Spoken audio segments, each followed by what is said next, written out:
Guys बहुत सारे लोगों ने मुझे डीएम किए इंस्टाग्राम पे कि रिलायंस जियो का जो आईपीओ आने वाला है अगले साल, जो कि एंटिसिपेटेड है कि इतिहास का सबसे बड़ा आईपीओ होगा इंडियन स्टॉक मार्केट के इतिहास का। लगभग 30 से 40 हजार करोड़ के बीच की इसकी आईपीओ साइज बताई जा रही है। एनुअल जनरल मीटिंग जो अभी हाल फिलहाल में 2025 में रिलायंस की हुई, उसमें मुकेश अंबानी जी ने इसको डिस्क्लोज भी किया कि वो अगले साल आईपीओ को लेके आने वाले हैं। तो उसके बारे में हम लोग थोड़ा-सा डिटेल्ड ब्रेकडाउन करने वाले हैं। लंबा वीडियो नहीं रखेंगे, जल्दी से स्टार्ट करके जल्दी से आप लोग को भरपूर जानकारी देके विदा लूँगा मैं। तो देखिए दोस्तों, ये जियो आया था 2015-16 के आसपास और उसने इतिहास रच दिया था। बहुत ज़्यादा डीप जाने की ज़रूरत नहीं है और सबको पता है उस चीज़ के बारे में, ठीक है? तो जियो जब से आया, उसने एक स्ट्रॉन्ग मोमेंटम के साथ आया, पूरी तैयारी के साथ आया, वैसी ही तैयारी के साथ इसका आईपीओ भी आने वाला है। इस कंपनी के अगर आप फाइनेंशियल्स की बात करते हो, जो सबसे ज़्यादा ज़रूरी है, फाइनेंशियल्स अगर मैं बताता हूँ, तो फिस्कल 24-25 का जो डेटा आया था, वो उसके हिसाब से रेवेन्यू 1,14,141 करोड़ था। दिस माइट बी लिटिल आगे-पीछे हो सकता है, बट सेंस समझना है आपको। नेट प्रॉफिट 24,795 करोड़ था, लगभग 25,000 करोड़ के आसपास का नेट प्रॉफिट देखने को मिला था।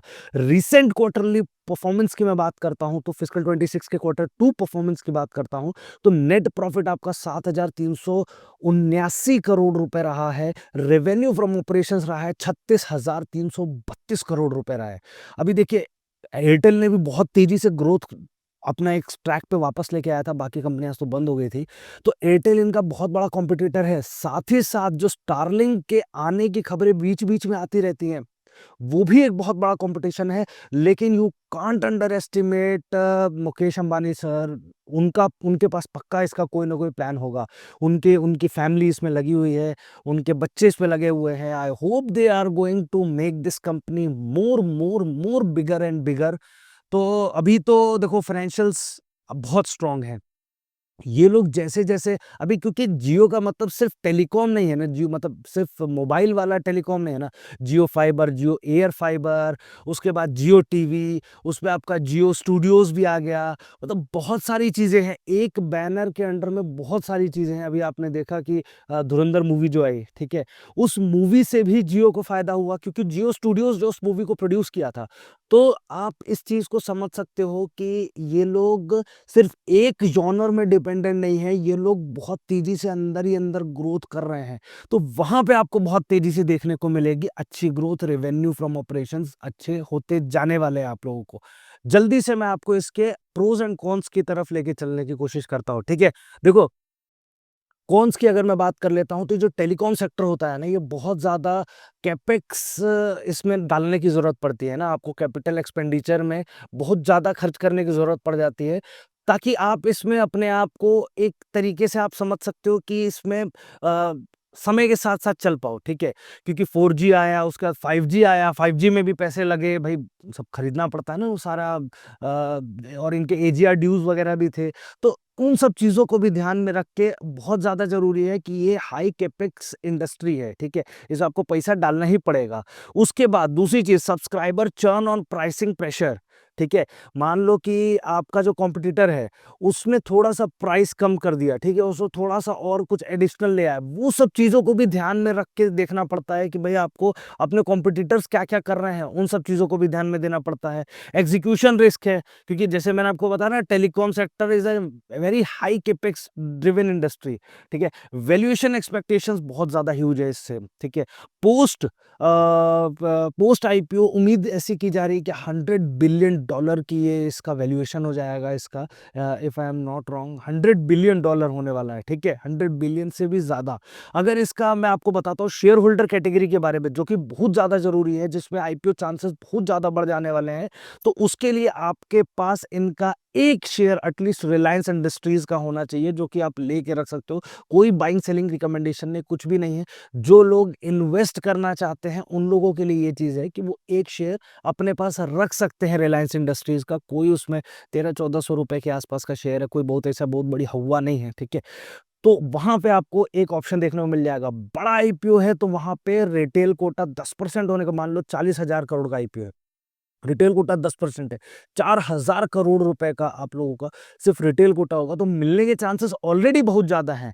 लेकिन उसमें आपका शेयर होल्डर कैटेगरी भी रहेगा, तो शेयर होल्डर कैटेगरी में भी ज़्यादा, क्योंकि देखो जो एम्प्लॉइज़ हैं, एम्प्लॉइज़ का भी एक कैटेगरी रहेगा, क्यूआईबी का 75% रहेगा ही रहेगा, तो वो मेजर है। अपना जो 4,000 करोड़ है, उसमें से भी शेयर होल्डर कैटेगरी अपने में से ही टूटेगी, ठीक है? तो वो सब चीज़ें अपने को ध्यान में रखनी है। उसके लिए अपना अगर अलॉटमेंट चांसेस बढ़ाना चाहते हो, तो आप ये चीज़ इस्तेमाल कर सकते हो। डिटेल के लिए मैंने एक वीडियो ऑलरेडी बना रखा है, जिसमें आपके अलॉटमेंट चांसेस कैसे बढ़ सकते हैं। उसके लिए आप आई बटन पे लिंक दे दूँगा, या फिर नीचे डिस्क्रिप्शन में आप चेक कर सकते हो। उस वीडियो का लिंक छोड़ दूँगा आप लोगों के लिए, ताकि आप समझ सकते हो। अभी जल्दी से मैं आप लोगों को बता देना चाहता हूँ कि इन्वेस्टर्स एक्साइटेड क्यों हो सकते हैं। 4 पॉइंट्स बताऊँगा, जल्दी से वीडियो को समाप्त कर दूँगा। जियो का मैसिव स्केल एंड प्रॉफिटेबिलिटी, मैंने आपको बताया प्रॉफिटेबिलिटी आ गई है। पहले इनिशियली लॉसेस में थे, क्योंकि फ्री में बाँट रहे थे, सब फ्री का दाना था।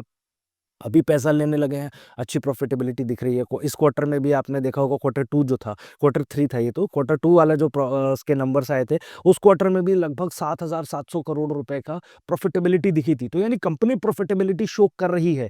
रिलायंस मतलब इसका डिजिटल इकोसिस्टम, मतलब जियो फाइबर, इसके ऐप, सर्विसेज़ वगैरह, वो इसकी बहुत बड़ी एक स्ट्रेंथ है वो भी।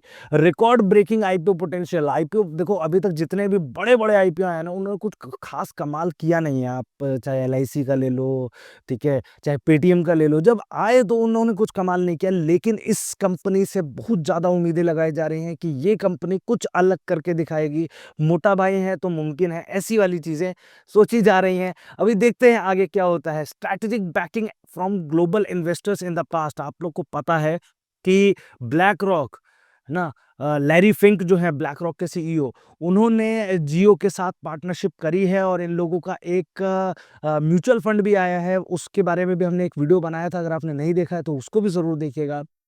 वो म्यूचुअल फंड आया था, और उस म्यूचुअल फंड और इनके जो एक पार्टनरशिप है, उसका भी फ़ायदा कंपनी को देखने को मिलेगा। कंपनी का फेसबुक के साथ, मतलब मेटा के साथ भी पार्टनरशिप है, गूगल के साथ भी पार्टनरशिप है। लैरी फिंक जो मतलब सब कुछ म्यूचुअल फंड के किंग माने जाते हैं, जो बड़ी-बड़ी कंपनी, बड़े-बड़े देशों को हिलाने की पावर रखते हैं, ऐसा कहा जाता है। उनके साथ भी इनकी पार्टनरशिप है। तो स्ट्रैटेजिक पार्टनरशिप जो बड़े-बड़े एलाइज़ हैं, उनके साथ होने से इस कंपनी को, मतलब इस पर्टिकुलर आईपीओ को बहुत ज़्यादा प्रॉफिटेबिलिटी देखने को मिलने वाली है, क्योंकि क्यूआईबीज़ का तो गज़ब का इसमें इंटरेस्ट रहेगा, इसमें तो कोई दो राय नहीं है, ठीक है? क्यूआईबीज़ अकेले 50 टाइम्स से ज़्यादा सब्सक्राइब ना करें तो मुझे बहुत ज़्यादा हैरानी होने वाली है, क्योंकि इतना बड़ा आईपीओ होने के बाद भी क्यूआईबीज़ का सब्सक्रिप्शन एटलीस्ट 50 टाइम्स से ज़्यादा होना ही होना चाहिए। और हम रिटेलर्स, हम जो रिटेल वाले हैं, ठीक है? जो कोई नहीं लेता हो तो हम तो लेते ही हैं। तो ये तो सब लोग लेने वाले हैं, इसको तो हमको लेना ही पड़ेगा, ठीक है? ऐसा वाला सीन है, तो इसमें भी अच्छा एक हम लोगों का पार्टिसिपेशन दिखने वाला है, मुझे ऐसा उम्मीद लग रहा है, ठीक है? तो ये था दोस्तों सारी चीज़ों के बारे में। एयरटेल एक कॉम्पिटिशन है, वोडाफोन आइडिया तो आज के दिन में तो एटलीस्ट कोई कॉम्पिटिशन नहीं है, तो आज के दिन में तो सिर्फ डुओपोली चल रही है, तो उसका बहुत ज़्यादा फ़ायदा देखने को मिल रहा है। अंबानी साहब कोशिश भी कर रहे होंगे कि वो डुओपोली में से डुओ को हटा के हम मोनो कर लें, ठीक है? तो देखते हैं आगे क्या होता है, सारी चीज़ों के बारे में अपन डिस्कशन करते रहेंगे। वीडियो कैसा लगा नीचे कमेंट सेक्शन में बताइएगा। वीडियो को लाइक, चैनल को सब्सक्राइब करके बेल आइकन ज़रूर दबा दीजिएगा। और कौन से आईपीओज़ के बारे में आप जानना चाहते हो, कमेंट सेक्शन में जल्दी से बताइए, ताकि मैं उसके ऊपर भी आप लोगों के लिए कंप्लीट जानकारी लेके आ जाऊँ। मिलते हैं दोस्तों अगले वीडियो में, तब तक के लिए नमस्कार, जय हिंद।